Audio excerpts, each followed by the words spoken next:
Olá pessoal, tudo bem? Aqui o professor Álvaro, então vamos lá para mais uma aula. Pessoal, depois que a gente já viu, falou bastante sobre bactérias, a fisiologia, a reprodução, né, os objetivos dela, como elas se distribuem, no caso na microbiota humana, exógena, endógena, hoje vamos falar sobre infecções que acontecem no trato gastrointestinal, provocadas por essas bactérias, no caso, tá? Lembrando, né, que o trato gastrointestinal ele se divide, né, em superior, inferior e os anexos. O superior, boca, faringe, esôfago, estômago; no inferior, intestino delgado, intestino grosso, e os anexos comuns, né, que nós conhecemos como fígado, pâncreas e glândulas salivares, no caso, né? É muito importante entender essa parte. Qual que é a função desse trato gastrointestinal, né? Obviamente, né, a digestão, o processo de digestão de alimentos, a absorção de água, nutrientes, eletrólitos, promover a eliminação de resíduos alimentares não digeridos através, né, do bolo fecal, eliminar células descamadas, tudo que não tem mais, como se diz, mais função para esse intestino, no caso. Muitas dessas bactérias que se encontram nesses processos de digestão vão ser o quê? Vão ser envolvidas com a microbiota intestinal. Sabemos que temos 100 trilhões de bactérias, né? Estão dentro da flora intestinal, no caso, a microbiota, que a gente compreende. Temos aproximadamente 1.000 a 1.150 espécies diferentes de bactérias, todas elas vivendo num equilíbrio, né? Que a gente chama de uma relação de mutualismo, na qual, né, eles se ajudam uns aos outros e, na verdade, um controla o outro, todo organizado para quê? Para ter suficiente alimento para todo mundo, né, no caso. O problema vai ser sempre o quê? Algumas dessas bactérias que têm características patogênicas, na qual elas vão estar competindo, obviamente, por espaço, nutrientes, receptores do hospedeiro, enfim, tá? Mas de geral, elas sofrem esse processo de mutualismo, no caso, é importante ressaltar isso.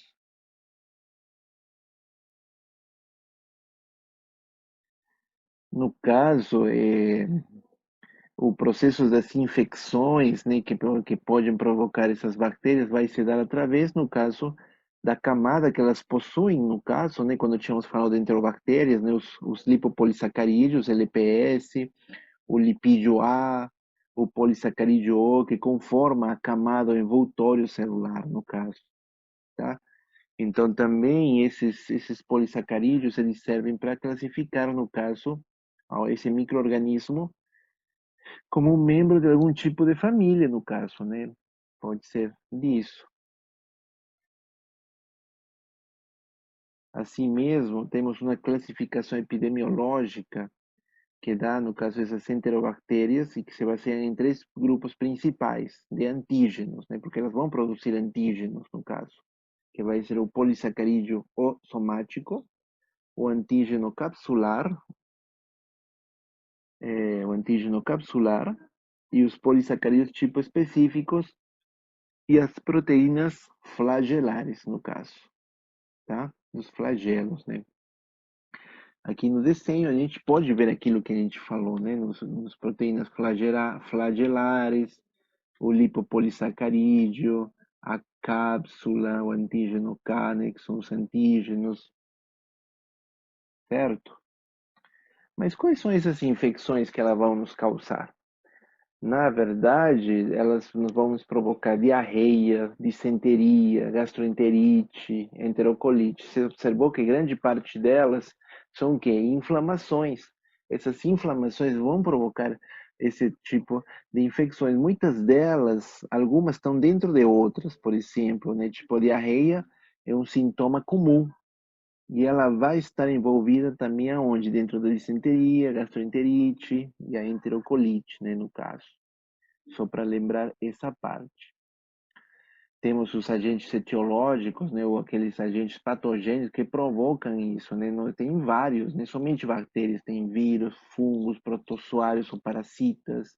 No caso, nós vamos focar basicamente naqueles que são enterobactérias, principalmente, como a Escherichia coli, né, ou E. coli, também conhecida, a Salmonella, no caso, essa Salmonella, Shigella e a Campylobacter.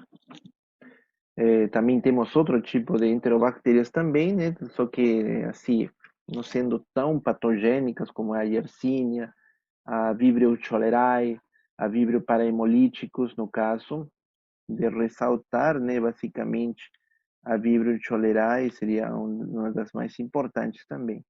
E aquelas que vão causar toxicoinfecções ou toxinfecções, né? Aí temos Staphylococcus aureus, Bacillus cereus e a Clostridium difficile, que aqui são o quê? Já não são mais enterobactérias, aí a gente tem o quê? Bactérias gram-positivas presentes. Outro tipo de agentes não bacterianos, tínhamos falado dos vírus e dos parasitas. Dentro dos vírus temos o adenovírus, rotavírus, os astrovírus, no caso, parasitas, o Giardia lamblia, a entomoeba histolítica, Cryptosporidium, Ciclospora cayetanensis, Isosporivelli, enfim, tem vários tipos de parasitas, né? No caso, esse de Giardia, né? A Giardiasis, mas elas vão provocar um sintoma muito comum em todas essas infecções do trato gastrointestinal, que ela pode variar de gravidade, de leve até muito grave. No caso, são as doenças diarreicas. A diarreia é consequência, como está falando, mais comum da infecção do trato gastrointestinal, tá, pessoal? Ela é a principal causa de mortalidade infantil. No caso, a transmissão dela é fecal-oral. Ela leva, né, um quadro de desidratação bastante séria, e a gente vai encontrar infecções do tipo local e sistêmicas. As locais são multiplicação de micro-organismos e produção de toxinas restrita somente ao trato gastrointestinal, ou seja, somente o intestino. Já quando se fala sistêmicas, já é que invasão desses micro-organismos para outras áreas, né? Então, invasão pelos micro-organismos ou absorção de toxinas, no caso. Uma delas, a de maior realce que a gente tinha iniciado, é a E. coli, a Escherichia coli.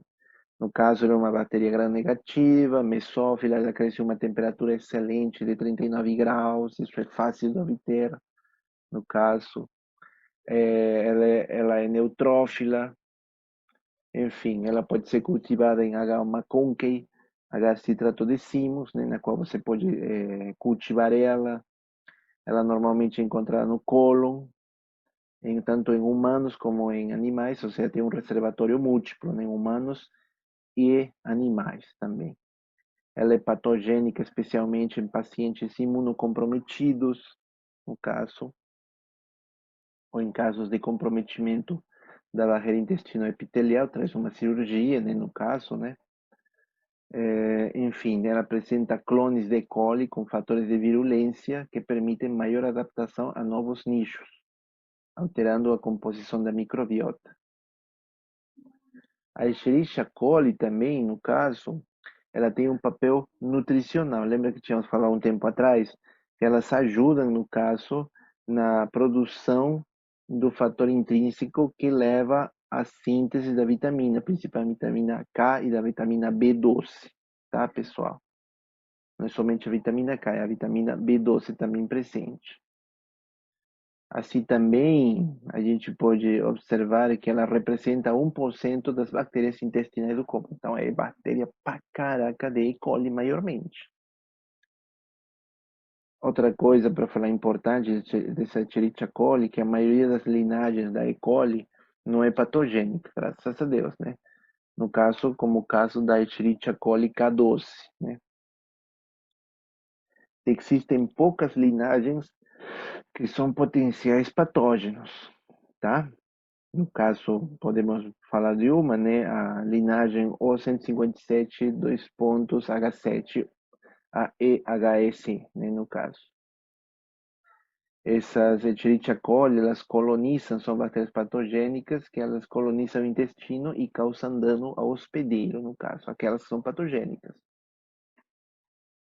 As infecções gastrointestinais, no caso, a gente vai ter aquilo que é sintomatologia, que todo se dá devido, no caso, os alimentos, né? Alimentos, água, transmissão por pessoas, enfim, que leva tudo isso para o intestino, e isso no intestino vai provocar um processo inflamatório, irritante da mucosa, isso vai levar à produção da diarreia, enfim, novamente, a excreção dessa diarreia que pode levar a iniciar novamente o ciclo, né? Como normalmente estamos observando.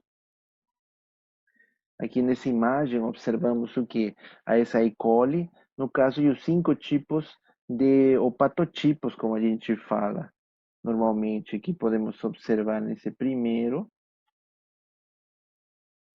que tem a ETEC, que ela é uma enterotoxigênica, ETEC, uma das mais perigosas, né, das formas.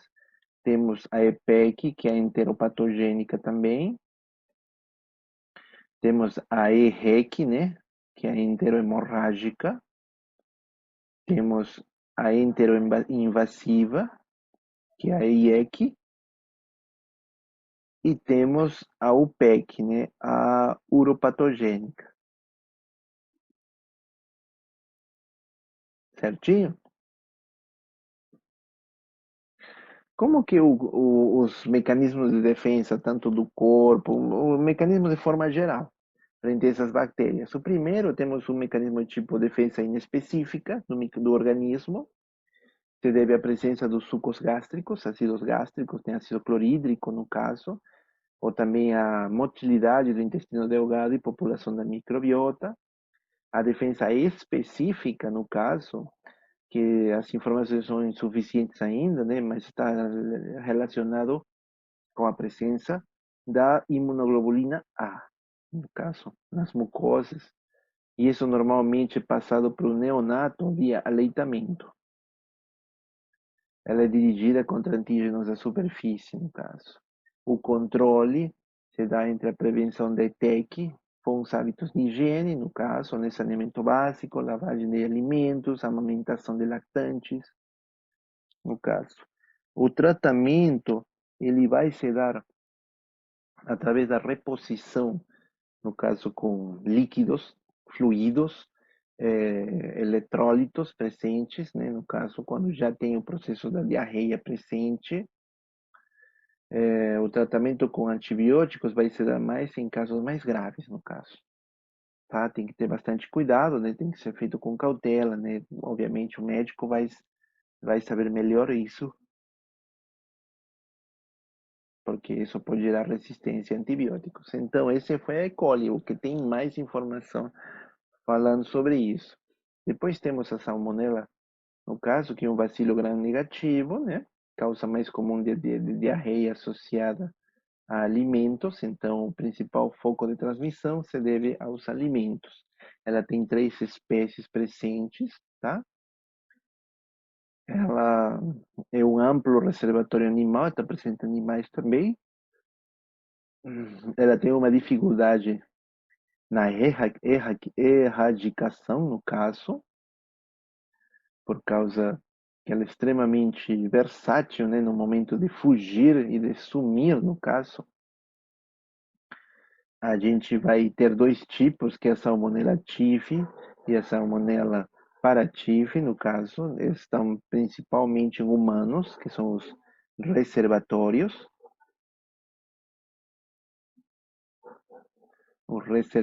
no caso, tá?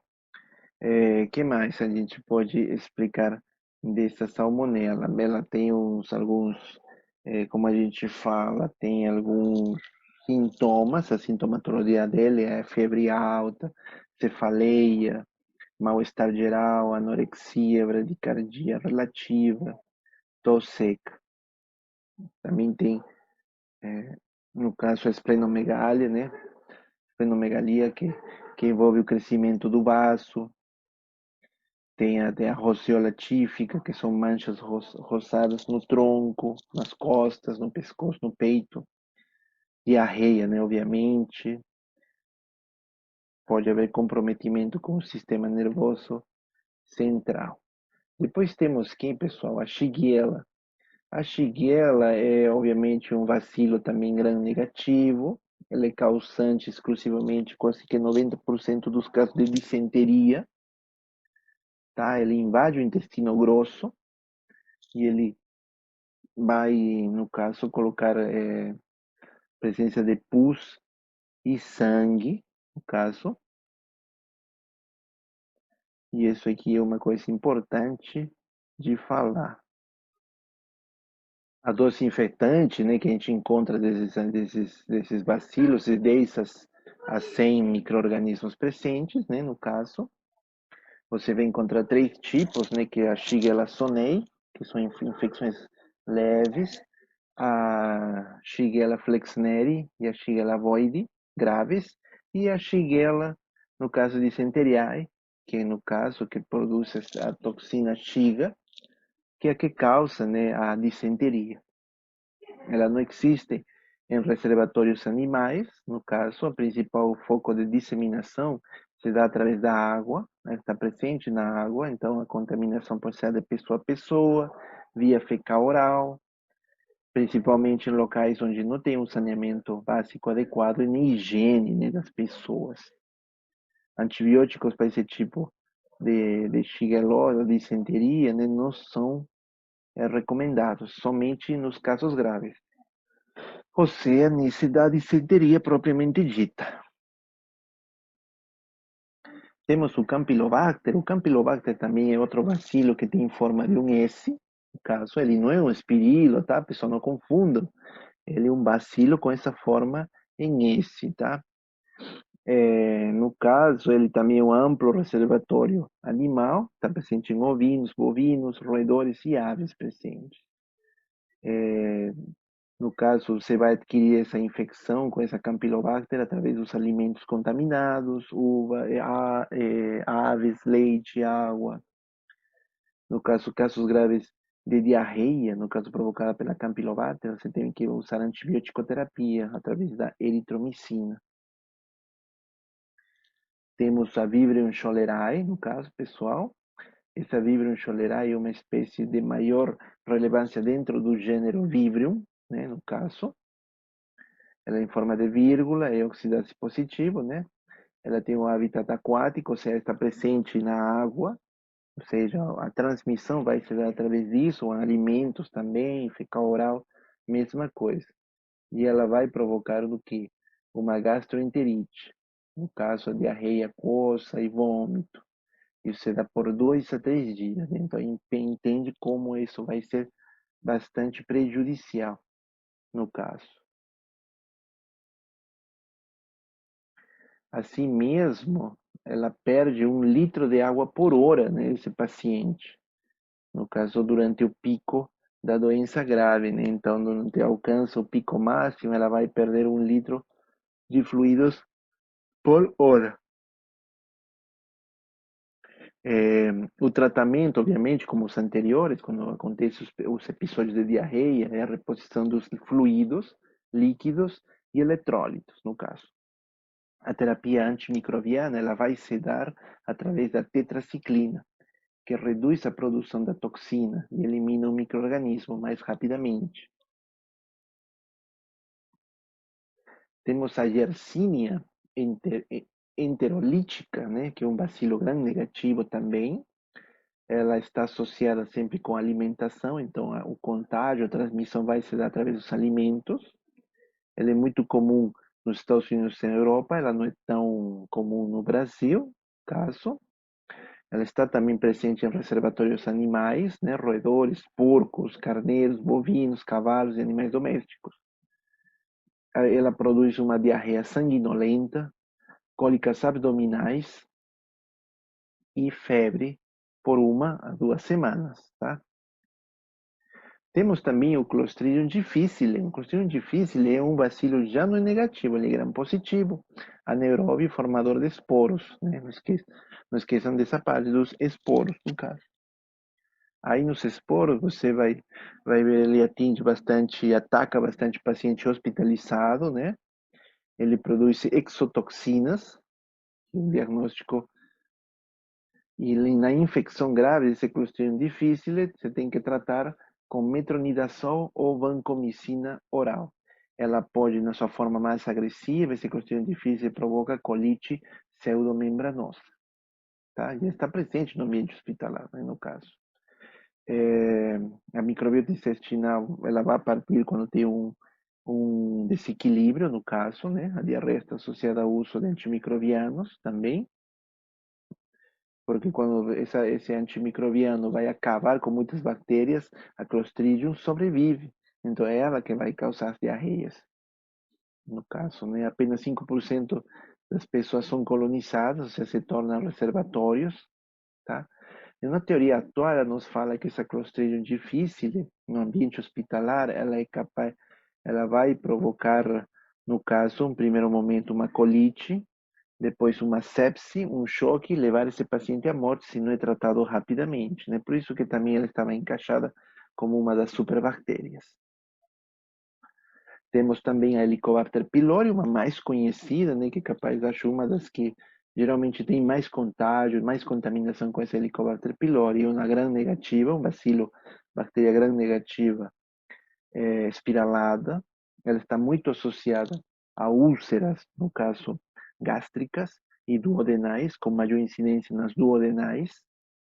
Ela tem vários fatores de virulência, como por exemplo citocinas, adecinas, uriase, e o diagnóstico se dá através do teste da ureia, e exame histológico e também através da endoscopia. E para finalizar, temos a intoxicação alimentar, né, pessoal? A intoxicação alimentar, ela já se dá por uma série de, no caso, de bactérias presentes. Pode ser o Staphylococcus aureus, né? O Bacillus cereus ou a Clostridium botulinum também, né? Geralmente são como uma intoxicação, né, produzida por excesso, né, de toxinas. Isso leva também a uma delas ao botulismo, por um exemplo claro. E o ruim é que essas bactérias são resistentes à ação de enzimas digestivas, então elas não conseguem ser quebradas. Então elas somente podem ser inativadas a 80 graus após 30 minutos. Olha só, né? E provoca essa intoxicação alimentar, no caso. Bem, pessoal, basicamente esse dinossauro está bem tranquilo, tá? Eu ia pedir para vocês, né, que caso não conseguissem vir para a aula, aqui tem a aula, né, no caso, para vocês observarem no meu canal. Novamente falo para se inscreverem e receberem as notificações da chegada do material. Assim mesmo também deem um like, né, e assistam, pessoal, porque não estão assistindo. Aí chega na prova e aí, e agora? Então, assistam as aulas, deixa o like, né, compartilha, no caso, pode compartilhar esse link, né, no caso, com os outros companheiros, né, através do próprio YouTube. Tá bom, pessoal? Então, isso seria essa nossa aula por hoje. Obrigado e boa semana para vocês. Abraços.